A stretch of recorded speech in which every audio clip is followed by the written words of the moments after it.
এই ট্রাইব্যুনালে আমরা একটা জিনিসের খুব শুরু থেকেই ফিল করি, একটা ওয়েবসাইট ঠিকমতো কাজ করে না, একটা আমরা কজ লিস্ট পাই না, এত বড় আলোচিত জায়গা সেই শুরু থেকে, এটা আমরা অনেকবারই বলছি।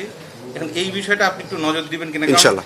আমাদের এই প্রতিদিনের উপরে নির্ভর করতে আগের রাত্রে একজনের কাছ থেকে আরেকজনকে নিতে হয়, এটা খুব এই ট্রাইব্যুনালকে গতিশীল করবার জন্য যা যা করণীয় আমরা সব পদক্ষেপ আমি নিব ইনশাআল্লাহ। এই বিষয়ে আসলে আমরা আজকে বৈঠক করেছি। আমাদের এখানে আরও বিষয় আছে যেগুলো আমি বললামই যে সব কিছু আপনাদের কাছে প্রকাশ করছি না। এখন আমাদের অনেকগুলো বিষয় আছে যেগুলি আমি মনে করি যে একটা ট্রাইব্যুনালের স্বচ্ছতার জন্য আমাদের কাছে অনেক ডকুমেন্টস থাকে, অনেক আলামত থাকে, এগুলি আনা নেওয়ার একটা ব্যাপার থাকে, আমাদের প্রসিকিউটরদের সিকিউরিটির বিষয় থাকে, নানান কিছু থাকে। এই সব কিছু বিষয় নিয়ে আমরা সার্বিক কথা বলেছি আজকে, এবং আমি বুঝবার চেষ্টা করেছি সবার কাছ থেকে। তো আমি যেগুলো বিষয় বুঝেছি এবং সেই বিষয়ের উপরে যেগুলো সরকারের কাছে আমাদের বলার এগুলো আমরা বলবো।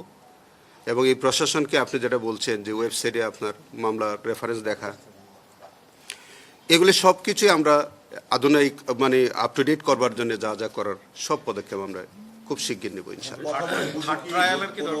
দুর্বলতা বা কোনো অস্বচ্ছতা পেয়েছেন কিনা এখন পর্যন্ত বুঝলেন কি? যেমন আপনি প্রসিকিউশন টিমের সাথে যে আলাপ করলেন সেখানে কথা বলে এতদিন যেভাবে রান করে না, এটা আসলে বিষয়টা এরকম না। যেমন ধরেন আমি তো তাদের অনেকটা সাফল্যই দেখতে পাচ্ছি। কারণ হচ্ছে যে দেখেন 24টা মামলা ইতোমধ্যে ফর্মাল চার্জ তারা সাবমিট করেছেন, 21টা মামলা ট্রায়ালে আছে।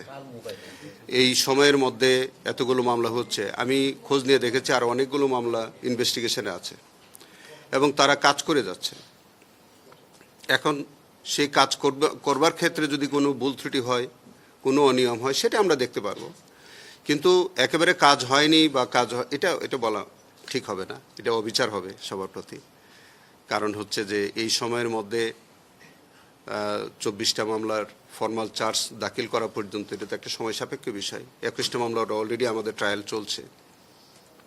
দোয়া করেন যাতে যে মামলাগুলো ফর্মাল চার্জ হয়েছে অথবা যেগুলো ট্রায়াল চলতেছে সেগুলো যাতে আমরা শীঘ্র শেষ করতে পারি। নতুন যেগুলো ইনভেস্টিগেশন আছে সেগুলো যাতে খুব দ্রুত ইনভেস্টিগেশন শেষ করা যায়। আপনারা জানেন এটা আসলে দেখেন এই অপরাধগুলো কিন্তু অন্য অপরাধগুলোর মতো না। অনেক সময় সরাসরি এভিডেন্স পাওয়া যায় না। তো সেই জায়গাগুলো থেকে এইগুলি অনেক বিষয় ইনভেস্টিগেশনের থাকে এবং খুব আমাদের ইনভেস্টিগেশনের জন্য অনেক কৌশল অবলম্বন করতে হয়, অনেকটা সময় সাপেক্ষ বিষয় হয়। এই সব কিছু বিচার বিশ্লেষণ করে যে খুব বেশি একটা আমাদের যে সময় গেছে এরকমটা মনে করার কোনো কারণ নাই।